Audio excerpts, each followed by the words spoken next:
우리 좌우 계신 분들과 인사하겠습니다. 사랑합니다. 축복합니다. 사랑합니다. 축복합니다. 네, 가정에 계신 우리 지체들도 사랑하고 또 축복합니다. 네, 오늘도 말씀하신 하나님의 은혜가 저와 여러분 가운데 임하길 원합니다. 오늘부터는 삼손, 사사기의 마지막으로 등장하고 있는 사사 삼손에 대한 말씀을 나누려고 합니다. 말씀을 읽었듯이 이 삼손의 말씀, 전형적인 사사기 공식에 따라서 시작을 하고 있죠. 1절에 이렇게 말씀합니다. 우리 화면을 보고 같이 1절 읽겠습니다. 이스라엘 자손이 다시 여호와의 목전에 악을 행하였으므로 여호와께서 그들을 40년 동안 블레셋 사람의 손에 넘겨주시니라. 이스라엘 백성들이 또다시 여호와의 목전에 악을 행했고 그 대가로 블레셋 사람들의 통치를 억압을 받게 되었다라는 것이죠. 그런데 오늘 말씀은 이 상황을 보다 의미 있게 보여주고 있어요. 그것이 이들이 억압받고 있는 기간입니다. 그 기간이 40년이라고 말하고 있습니다. 우리는 앞에서 사사기에 사사들의 말씀을 들어오면서 그 시대에 그들이 고통받았던 그 연수에 대해서 우리가 말씀을 들어왔어요. 에훗 때는 모압 왕 에글론으로부터 18년의 억압을 받았고요. 드보라 같은 경우는 가나안 왕 야빈으로부터 20년의 통치를 받았습니다. 기드온 같은 경우는 미디안으로부터 7년의 극심한 고통을 받았었죠. 그리고 입다 같은 경우는 블레셋 암몬 족속으로부터 18년 동안 억압을 받았었습니다. 그런데 오늘 본문은 이 삼손의 말씀을 시작하면서는 40년 동안 억압을 받았다라고 말씀을 하고 있다는 거예요. 여러분, 이 40년이라는 기간이 의미하는 바가 있어요. 사실 이렇게 오늘 본문의 삼손이 사사들 중에 마지막 사사로 본문에 등장하고 있지만, 그래서 마치 이 삼손이 사사시대의 마지막 사사인 것처럼 이렇게 우리가 생각할 수 있는데, 여러분 그렇지 않아요. 삼손의 활동 시기는 사사기 시대의 초중반의 시기라고 학자들은 이야기를 합니다. 그러니까 사사기에 나오는 사사들이 시간적인 순서에 따라 기록되지 않았다라는 거예요. 그보다는 그 시대의 수준에 따라서 기록되었다라고 보는 게 더 맞아요. 그러니까 그 시대의 악함의 정도에 따라서 기록되고 있다는 거죠. 다시 말해 삼손이 마지막 사사로 등장하고 있다는 것은 그가 마지막 사사이기 때문이 아니라 이 삼손이 있었던 그 시대가 가장 극심한 시대, 가장 사사기 같은 시대에 그 사사기 시대의 절정이었음을 보여준다라고 이렇게 봐야 된다는 거예요. 그리고 이렇게 볼 때에 우리는 이 삼손의 시대를 통해서 우리는 사사 시대를 다시 더 분명하게 볼 수 있다라는 거예요. 앞에서 입다의 시대도 그렇게 극심한 시대라고 이야기를 했어요. 다신화된 신앙, 다신주의화된 신앙을 가진 그 시대가 입다의 시대라고 얘기를 했었습니다. 그런데 오늘 본문은 가히 40년 동안 고통과 억압 속에 있어야 됐던, 하나님을 배반한 채로 40년 동안 고통 가운데 있어야 했던 이런 시대임을 보여주고 있다라는 거예요. 그만큼 삼손의 시대가 극심한 무너진 시대라는 것이죠. 요즘 계속 말씀을 전하면서 언급하고 있지만은 우리가 사는 오늘 이 시대가 사사기 시대 한복판에 서 있다라는 생각을 종종 합니다. 요즘은 정말 뉴스 기사들을 보는 것이 두려울 정도예요.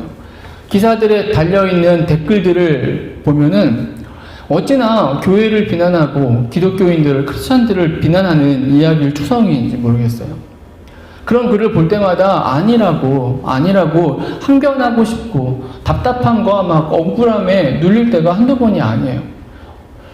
여러분, 그런데 그래도 피할 수가 없고 부인할 수 없는 시대 속에 우리가 서 있다라는 거예요. 왜냐하면 이 시대가 정말 그런 시대가 되었기 때문이에요. 기독교라는 그 이름 앞에서 세상 사람들의 비난과 원망을 들을 수밖에 없는 시대 속에 서 있다는 거죠. 그래서 교회가 전도하는 것은 둘째치고 전도도 되지 않을 뿐더러 교회가 이 땅에서 존속하는 것조차도 힘든 위태로운 상황에 처해 있다라는 거예요. 안타깝지만 우리가 사사기 같은 시대 속에 서 있다라는 거예요. 가장 심각하고 가장 무너진 그 시대 한복판에.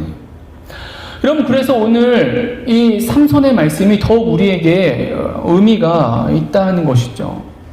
우리가 이 사사기 시대, 가장 극심한 시대인 삼손의 시대를 보면서 이 삼손의 말씀을 통해서 우리는 오늘 가장 극심한 사사기 같은 시대 속에 살아가는 우리에게 주시는 말씀, 은혜, 삶의 지표를 우리가 볼 수 있다라는 거예요. 오늘부터 들려주는 이 삼손의 또 몇 번의 말씀이 들려질 텐데요. 이 말씀을 통해서 오늘의 사사기 시대를 살아가는 저 여러분에게 주시는, 우리 그 공동체 주시는 은혜들을 우리가 붙잡고 또 찾는 은혜가 있어지게 되길 소망합니다. 그럼 그런 의미 속에서 오늘 이 삼손의 첫 번째 말씀이 우리에게 주는 도전, 은혜는 무엇일까요? 오늘 말씀의 제목인데요. 준비예요. 준비하라입니다. 준비하라. 이제 뭐 듣게 되겠지만은 이 무너진 시대 속에서 하나님이 역사를 이루어 가세요. 하나님의 역사를 진행시키십니다. 더 이상 희망이 없어 보이고 가망 없어 보이는 이런 시대 속에서마저도 여러분 40년 동안 억압이나 통치를 받았다라는 것은 40년의 긴 시간 동안 어쩌면 다 잃어버렸다는 거예요. 다 잃어버려서 더 이상 소망하지 않고 희망이 없는 그런 정도를 의미한다라는 거죠. 그런데 그런 상황 속에서도 역시 하나님은 당신의 뜻을 계획하시고 또 행하신다라는 거예요. 그것이 오늘 본문의 말씀, 즉 삼손의 출생, 삼손을 준비하심이라는 사실이에요.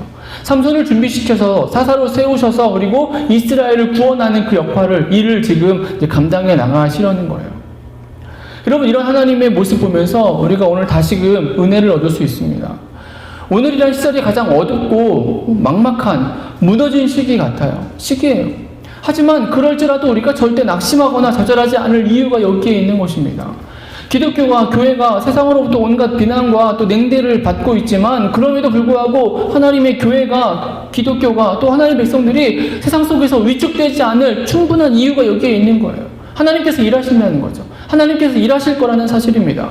세상을 창조하신 분이, 이 땅을 운영해 가시는 그 분이 뜻을 품고 계획을 실천하시고 행하신다는 거예요. 다시 일하신다라는 사실이에요.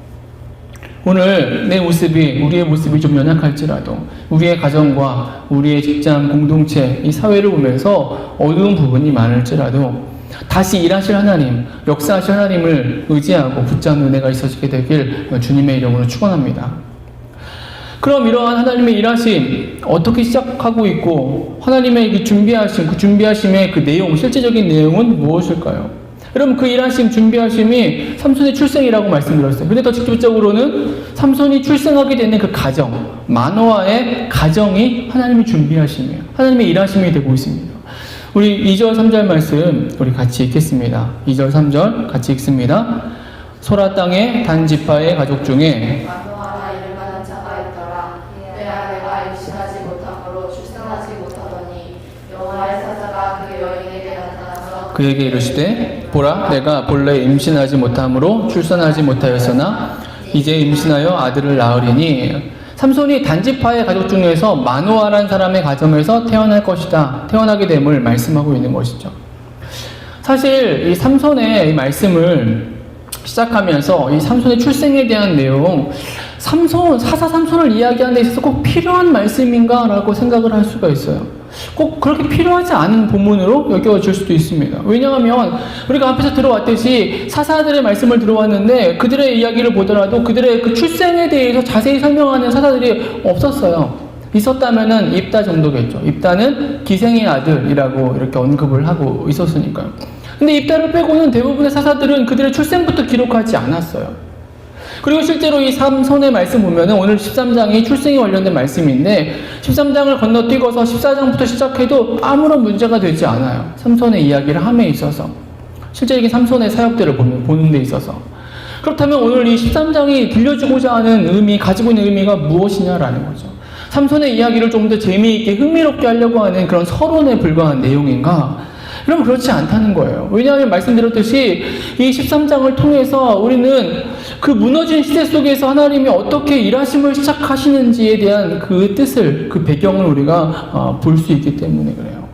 즉 다시 말해서 사사기 시대와 똑같은 오늘 이 시대를 살아가는 우리에게 하나님께서 어떻게 위대한 역사를 시작해 가시는지, 하나님의 뜻을 펼치시는지, 하나님의 준비하심에 대한 내용을 볼 수 있는 것이 오늘 삼손의 출생에 관련된 말씀이 되어진다는 거예요. 그래서 우리는 이 말씀을 보면서 하나님이 어떻게 준비하시는지 그 준비하심의 모습을 보면서 우리 역시 준비됨의 모습이 필요하다라는 것입니다. 본론으로 들어가서 그러면 그 준비 마노아의 가정인데 마노아의 가정을 통해서 준비되어야 될 오늘 이 시대에 필요한 우리의 모습은 과연 무엇일까요? 여러분 그 첫째는 이 하나님의 일하심의 준비로 마노아의 가정이 선택받게 된 그 이유예요. 여러분 마노아의 가정은 하나님의 방법대로 살아가는 가정이었다라는 거예요. 마노아의 가정은 하나님의 방법대로 살아가는 가정이었어요. 우리가 2절, 3절의 말씀을 읽었는데 이 속에서 드러나고 있는 내용이 무엇인가요?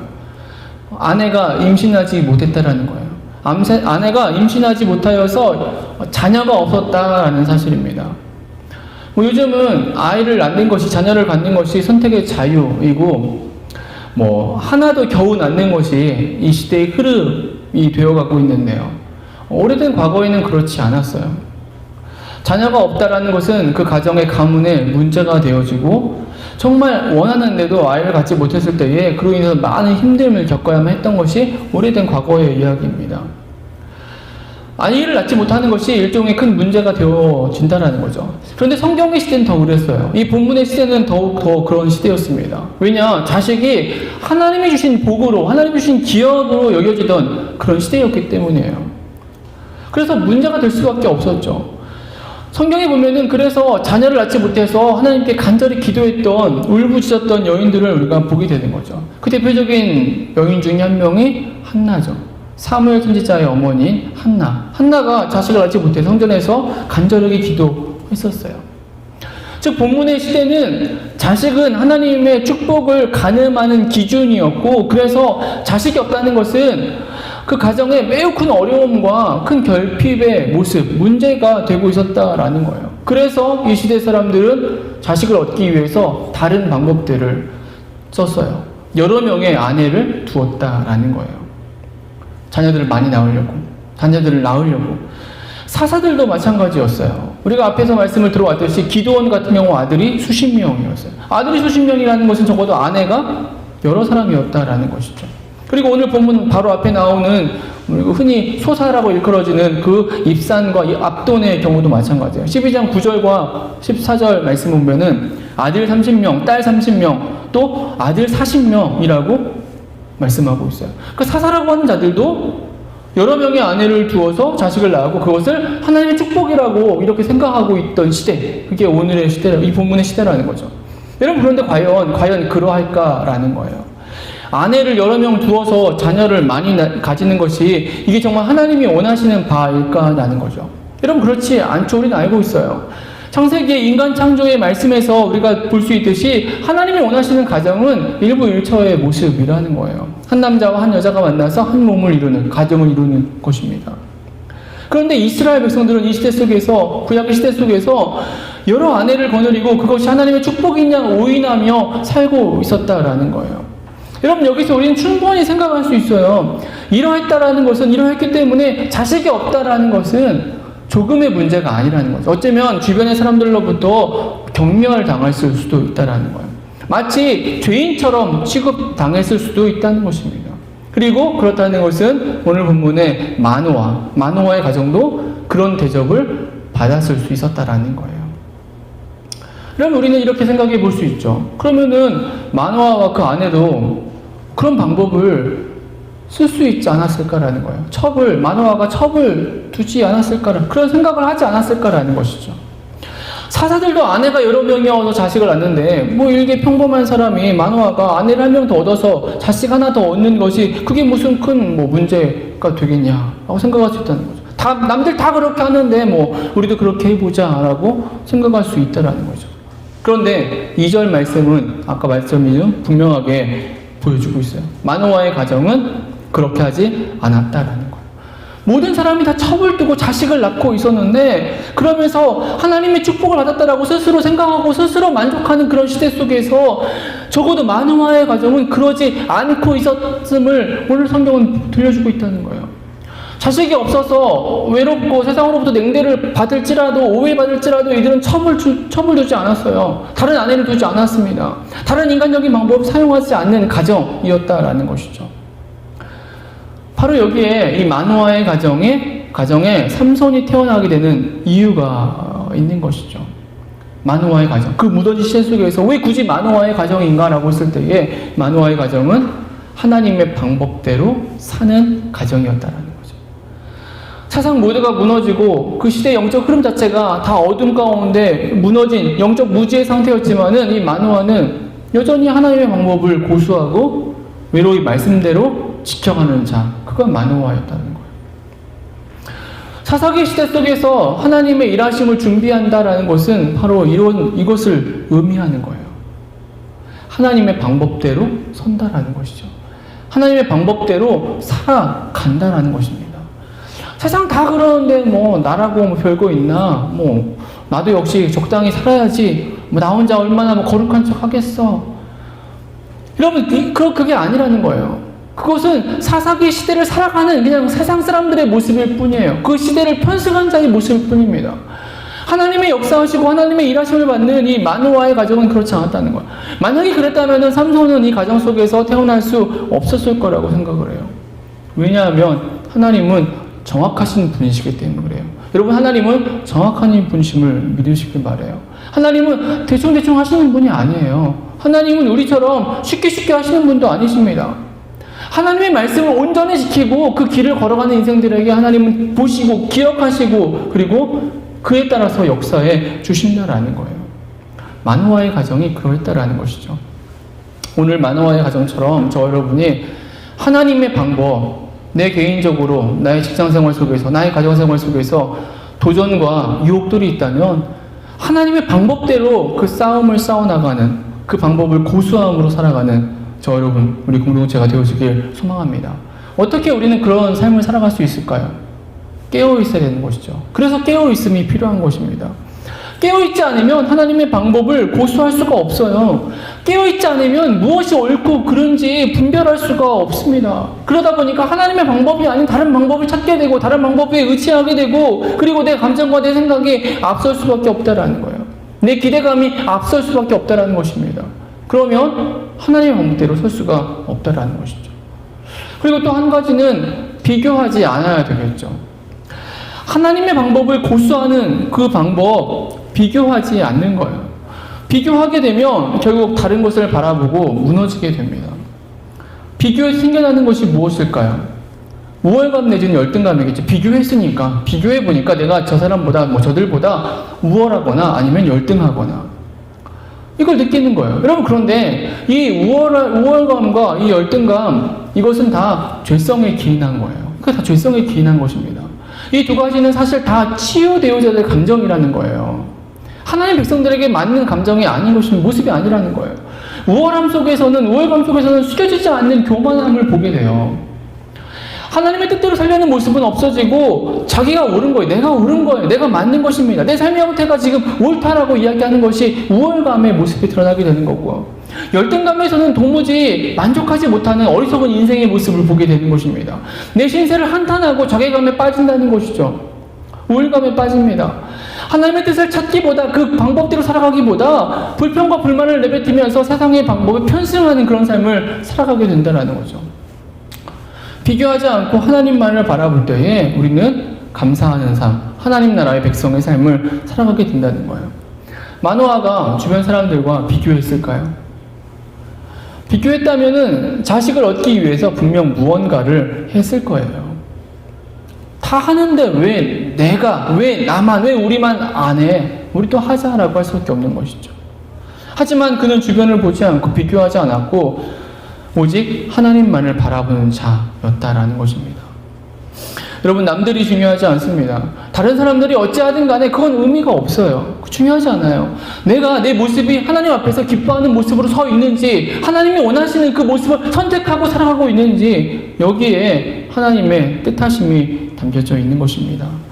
우리에게 주어진 이 마지막 시대의 삶을 살아가면서 하나님이 원하시는 것이 무엇인지를 분명히 알고 그 방법대로 살아가는 은혜가 있어지게 되길 간절히 소망합니다. 두 번째로 마노아 가정에서 삼손이 태어나게 되는 이유 하나는 그렇기 때문에 기다림이라는 거예요. 기다림 때문이라는 거예요. 즉 이들은 기다리는 백성이었다라는 거예요. 기다리는 백성. 마노아는 하나님의 방법대로 살았어요. 근데 그 방법을 실천하는 실질적인 모습은 무엇인가? 기다림이에요. 인간적인 방법을 쓸 수 있었어요. 하지만 그 방법을 쓰지 않고 다른 방법을 찾지 않고 하나님의 방법을 따랐습니다. 이것은 하나님의 뜻을 기다렸다라는 거죠. 그럼 기다림이 믿음이 되어지는 이유가 여기에 있는 거예요. 믿음, 그러면 우리는 항상 무언가를 이루고 행하는 것을 쉽게 생각하죠. 맞아요. 믿음은 이루어지는 거고 이루는 것입니다. 불가능을 가능케 하는 것이고 약한 것을 강하게 하는 것이죠. 그러나 믿음은 그러한 의미만, 그러한 면만 있는 것이 아니라 믿음은 기다림이라는 큰 의미가 그 안에 있다라는 거예요. 하나님의 방법대로 산다는 것은, 하나님의 방법대로 살 수 있다는 것은 다른 의미가 아닌 것이죠. 하나님의 뜻을 기다릴 수 있느냐라는 거예요. 마노아와 그의 아내는 기다렸다는 것입니다. 자식이 없어서 얼마나 그 당시에 이 시대 속에 힘들었을까요? 예전에 제가 교회를 섬기면서 교구 사역을 맡으면서 교구에 신방을 가게 되죠. 근데 아이가 없는 가정을 가보게 되면은 굉장히 좀 우울하고 또 슬픔, 남다른 아픔을 이렇게 느끼곤 했어요. 그러니까 아이를 갖고 싶어서 건강도 살피고 그리고 인공수정도 계속 해보면서 노력하는데 안 되는 거예요. 해도 안 되는 것입니다. 목사로서 가정에 가서 말씀을 들려주고 전하고 위로하고 기도하죠. 그들은 예배를 마치면서 괜찮다고 이렇게 얘기를 하지만 그들이 속이 썩어져 가고 있는, 그렇게 힘들어하는 모습을 보곤 했습니다.